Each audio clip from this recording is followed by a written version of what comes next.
السلام علیکم ورحمۃ اللہ وبرکاتہ۔ اعوذ باللہ من الشیطان الرجیم، بسم اللہ الرحمن الرحیم۔ رب اشرح لی صدری ویسر لی امری واحلل عقدۃ من لسانی یفقہوا قولی۔ رب یسر ولا تعسر وتمم بالخیر وبک نستعین۔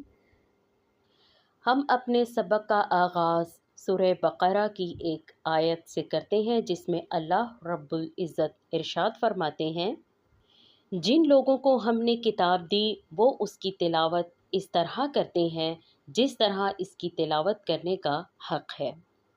اللہ کے اس حکم سے ہمیں پتہ چلتا ہے کہ قرآن کے بھی حقوق ہیں، اور ان میں سے ایک حق اس کی تلاوت کا ہے، یعنی قرآن کو سمجھ کر پڑھنا۔ اور یہ تبھی ممکن ہے جب قرآن سے خصوصی تعلق پیدا کیا جائے، اور خصوصی تعلق کیا ہے کہ اس کے علوم کو سیکھا جائے۔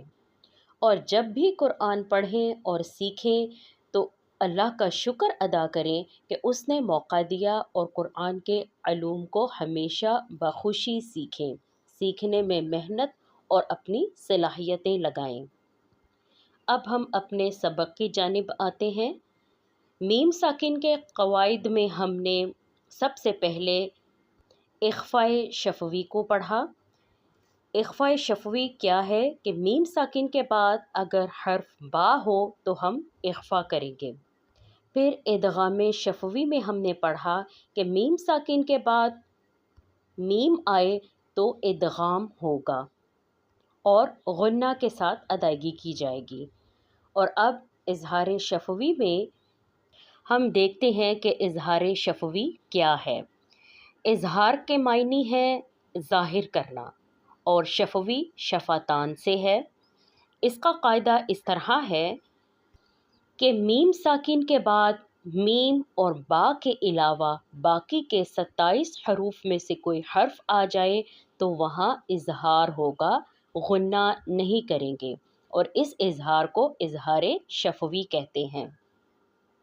اظہار شفوی میں میم کی ادائیگی کرتے ہوئے اس بات کا خاص خیال رکھنا ہے کہ نہ اس میں غنہ ہو اور نہ ہی ہم نے اس کی ادائیگی میں جھٹکا پیدا کرنا ہے، اور نہ ہی میم کو لمبا کر کے پڑھنا ہے۔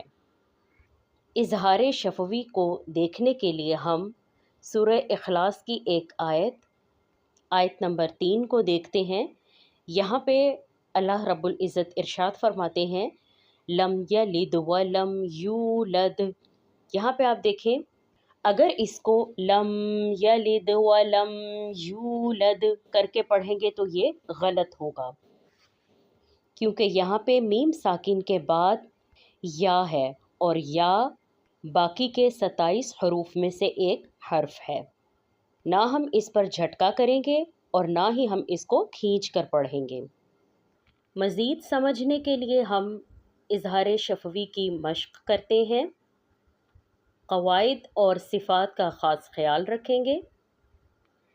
تمترون کلمح ممدود قمطریرا جمعہ امرا والشمس سمکہا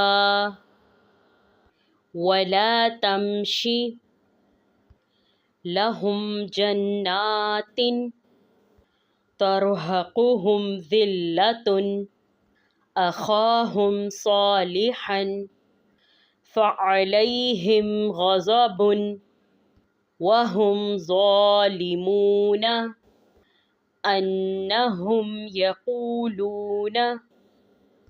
مشق میں آپ نے دیکھا کہ میم ساکن کے بعد 27 حروف میں سے کوئی حرف اسی کلمے میں یا دوسرے کلمے میں ہو تو ادائیگی اظہار کے ساتھ ہی کی جائے گی۔ السلام علیکم ورحمۃ اللہ وبرکاتہ۔